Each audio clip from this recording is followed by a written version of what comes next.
2 రోజుల క్రితం జరిగినటువంటి ద హిందూ హడల్ అనే ఒక కార్యక్రమంలో బెంగళూరు నగరంలో తెలంగాణ రాష్ట్ర ముఖ్యమంత్రి వర్యులు రేవంత్ రెడ్డి గారు హాజరు కావడం జరిగింది. దాంట్లో హిందూ పేపర్ కి సంబంధించిన రామ్ గారు అడిగిన పలు ప్రశ్నలకు రేవంత్ రెడ్డి గారు తెలంగాణలో జరుగుతున్నటువంటి డెవలప్మెంట్స్ మీద, తెలంగాణ విజన్ మీద, తెలంగాణ 2047 రైజింగ్ తెలంగాణ మీద డిస్కషన్ చేయడం జరిగింది. దీంట్లో భాగంగా రాష్ట్రంలో ఉన్నటువంటి హైడ్రా అనేది రాష్ట్ర ప్రజలకు కొత్తేం కాదు. గత సంవత్సరంన్నర నుంచి హైడ్రా అనే దాని మీద పలు అంశాలు వినడం జరిగింది, చూడటం జరిగింది. ఈ హైడ్రా అనే దాని గురించి రేవంత్ రెడ్డి గారు చెప్తూ, ఈ హైడ్రా అనేది ఏం చేస్తుంది, ముఖ్యంగా చెరువులు, కుంటలు, ప్రభుత్వ ఆస్తులను కబ్జా చేస్తున్నటువంటి ఈ యొక్క అక్రమదారులపై చర్యలు తీసుకోవడానికి ఈ హైడ్రా పుట్టిందని, ఈ హైడ్రా అనేది ఒకప్పుడు హిట్లర్ దగ్గర, ఈ హైడ్రా అనేది ఒక సంస్థ ఏ విధంగానైతే హిట్లర్ వాడిందో, నేను దీన్ని ఒక కన్స్ట్రక్టివ్ ప్రాసెస్ కి ముఖ్యంగా ఈ హైడ్రాను ఈ దొంగలు భూ కబ్జాదారులపై వాడుతున్నా అని. ఎందుకంటే ఇక్కడ పర్యావరణాన్ని పరిరక్షించాల్సిన అవసరం ఉంది. హైదరాబాద్ నగరంలో మూసీని కాపాడాల్సిన అవసరం ఉంది.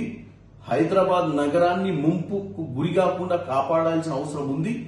కానీ చెప్పితే గత ప్రభుత్వాలు ఎప్పుడు కూడా ఈ యొక్క వ్యవస్థను నడిపే దాంట్లో విఫలమయ్యారు. కాబట్టి నేను అన్ని, ఇటు ఇరిగేషన్, ఇటు రెవెన్యూ, ఇటు మున్సిపాలిటీని అన్నిటినీ కూడా ఈ హైడ్రా కిందికి తీసుకొచ్చి ఇమీడియట్ గా ప్రాబ్లం ని సాల్వ్ చేయాలనే ఉద్దేశంతో మాట్లాడటం జరిగింది రేవంత్ రెడ్డి గారు.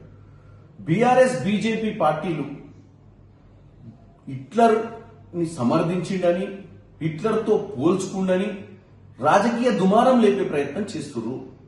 ముఖ్యమంత్రి రేవంత్ రెడ్డి గారికి హిట్లర్ తో పోల్చుకునేటువంటి ఆలోచన లేదు, పోల్చుకోవాల్సిన అవసరం లేదు.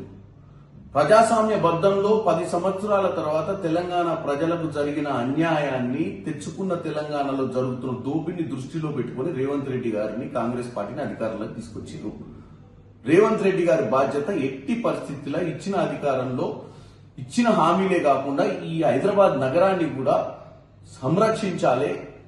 ఈ ప్రతి సంవత్సరం వానలు వచ్చినప్పుడు ప్రజలు ఇబ్బందుల పాలవుతారు ఈ నాలాల కబ్జా వల్ల అన్న ఒక ఆలోచనతోటి. ఎందుకంటే ఆయన మల్కాజ్గిరి పార్లమెంట్ సభ్యుడు ఉన్నప్పుడు కుక్కట్పల్లి, కుత్బుల్లాపూర్, ఉప్పల్ లాంటి ప్రాంతాల్లో జరిగినటువంటి విధ్వంసం, అంటే ఈ వానలు వచ్చినప్పుడు జరిగినటువంటి ఈ ముంపు ప్రాంతాలను చూసిన తర్వాత ఆయనకి హైడ్రా అనే ఒక ఆలోచనతో ముందుకు వచ్చి మంచి చేయాలనుకుంటున్నాడు. ఏం చేసినా ముఖ్యమంత్రి గారిని బద్నాం చేయాలి, ఎట్లా చేయాలన్న ఉద్దేశంతో కోడిగుడ్డు మీద ఎంటికలు బీకే విధంగా ఈ బీఆర్ఎస్ బీజేపీ ప్రచారం చేస్తుంది. మరి ఈరోజు తెలంగాణ ప్రజలకు ఒకటే చెప్తున్నా, ఏ రాజకీయ పార్టీ అయినా అందరి బాధ్యతనే ఈ రోజు హైదరాబాద్ నగరాన్ని కాపాడాల్సిన బాధ్యత. కాబట్టి ముఖ్యంగా నేను అన్ని పొలిటికల్ పార్టీస్ కి చెప్పేది ఏంటంటే, రాజకీయం చేసే సమయంలో రాజకీయం చేసి మనం అధికారంలోకి రావడం ఒక ఎత్తైతే, అభివృద్ధి జరిగేటప్పుడు అందరం కలిసి అభివృద్ధి గురించి మాట్లాడాల్సిన అవసరం ఉంది.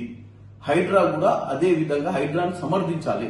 హైడ్రా ఎంతో మందికి ఈరోజు ప్రైవేట్ కాలనీల కబ్జాకు గురైనటువంటి పార్కులను, రోడ్లను కూడా ఈరోజు ప్రజలకు అందే విధంగా కబ్జాదారుల నుంచి విముక్తి చేసింది. కేవలం ఇల్లీగల్ గా కట్టినటువంటి రివర్ బెడ్స్ మీద, ఎఫ్టీఎల్ మీద కట్టినటువంటి కొన్ని ఇళ్లను కూల్చినది చూపిస్తున్నారు, లక్షల మందికి జరిగిన లబ్ధిని చూపిస్తలేరని తెలియజేస్తున్నారు.